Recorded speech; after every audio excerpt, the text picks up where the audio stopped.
எல்லாருக்கும் வணக்கம். நான் Hema Subramanian. Welcome to home cooking Tamil. இன்னைக்கு ஒரு அருமையான மட்டன் மசாலா ரெசிபி தான் உங்களோட ஷேர் பண்ண போகிறேன். இந்த ரெசிபி நான் போன்லெஸ் மட்டன் வச்சு செஞ்சுருக்கேன். ஆனால் நீங்கள் போனோட கூட இந்த ரெசிபி நீங்கள் செய்யலாம். நல்ல காரமாக சூப்பராக இருக்கும். இது நீங்கள் ரைஸ்க்கு தொட்டு சாப்பிட்லாம், இல்லைனா சும்மா சப்பாத்திக்கு கூட தொட்டு சாப்பிட்லாம். ஸோ வாங்க இந்த மட்டன் மசாலா எப்படி செய்யறதுன்னு பார்க்கலாம்.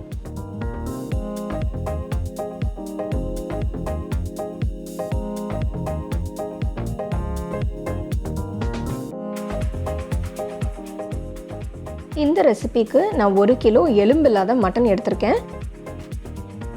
இதில் 1 டீஸ்பூன் மஞ்சள் தூள், 3 டீஸ்பூன் மிளகாய் தூள், 1/2 டீஸ்பூன் மிளகுத்தூள், 1 டீஸ்பூன் உப்பு போட்டு மிக்ஸ் பண்ணுங்க.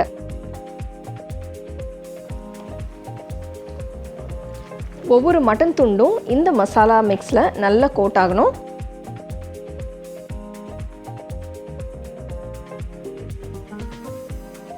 இதை 1 மணி நேரம் ஊற வைங்க. அடுத்து மட்டன் துண்டுகளை ப்ரெஷர் குக் பண்ண போகிறேன். இதுக்கு ப்ரெஷர் குக்கரில் ஊறின மட்டனை போட்டு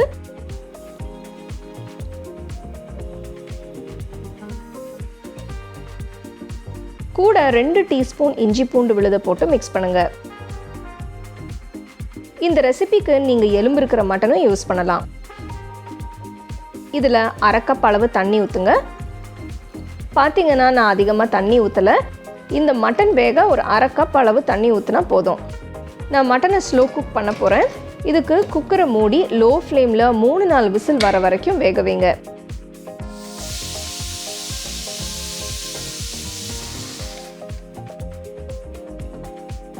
கிட்டத்தட்ட 20 நிமிஷம் மட்டன் வேகுது. பாருங்கள், நல்லா சாஃப்டாக ஜூஸியாக இருக்குது. இதை எடுத்து வைங்க. அடுத்து அகல பேனில் 2 டேபிள் ஸ்பூன் எண்ணெயை ஊற்றி இதில் மசாலா பொருட்களை சேர்க்க போகிறேன். பிரியாணி இலை, பட்டை, கிராம்பு, ஏலக்காய் போடுங்க. இந்த ரெசிபிக்கு நான் 4 பெரிய வெங்காயம் யூஸ் பண்ண போகிறேன். இதை பொடியாக நறுக்கி போட்டு நல்ல கோல்டன் ப்ரௌன் கலர் வர வரைக்கும் கிண்டுங்க.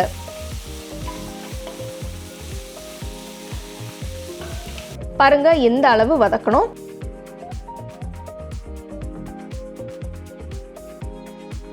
இதில் 3 பச்சை மிளகாய் கீரி சேர்க்குறேன்.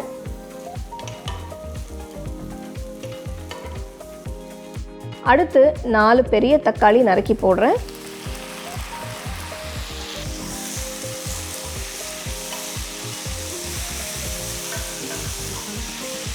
நம்ம முன்னாடியே மட்டனில் கொஞ்சம் உப்பு போட்டிருக்கோம்.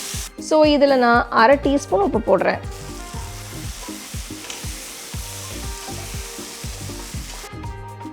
தக்காளி மசிய வதங்கினதும் இதில் வேக வச்ச மட்டன், அதோட தண்ணி எல்லாத்தையும் ஊற்றுங்க.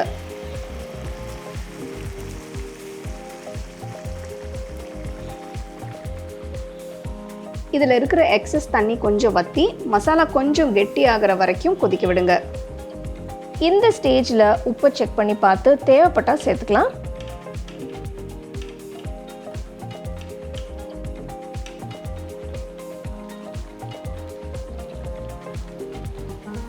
பத்து நிமிஷம் கழித்து இதில் 2 டீஸ்பூன் தனியாத்தூள் சேர்க்கலாம்.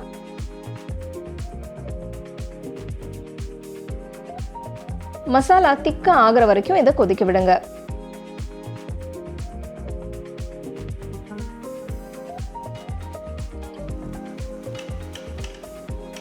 பாருங்க, மசாலா நல்லா திக்காக இருக்கு. கடைசியாக இதில் 1/2 டீஸ்பூன் கரம் மசாலா தூள், 2 டீஸ்பூன் நெய் ஊற்றுங்க. நெய் சேர்க்கறது ஆப்ஷனல். ஸோ நான் ஃப்ளேவருக்காக சேர்க்குறேன். நறுக்கின கொத்தமல்லி இலை தூவி மிக்ஸ் பண்ணுங்க.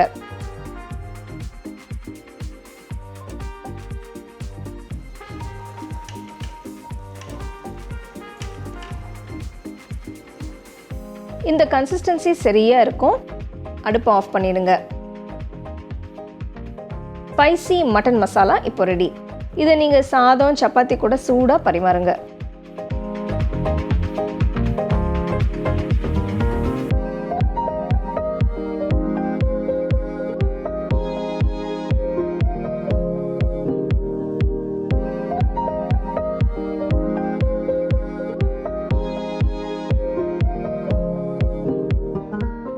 நல்ல கார சாரமான மட்டன் மசாலா எப்படி செய்யறதுன்னு பார்த்தீங்க. ஸோ நான் சொன்ன மாதிரி இதை நீங்கள் போன் வச்சு கூட செய்யலாம். இது ரைஸ்க்கு நல்லாயிருக்கும், இல்லைனா சப்பாத்தி தோசைக்கு கூட சூப்பராக இருக்கும். ஸோ கண்டிப்பாக இந்த ரெசிபியை நீங்கள் ட்ரை பண்ணி உங்கள் ஃபேமிலி ஃப்ரெண்ட்ஸோட ஷேர் பண்ணுங்கள்.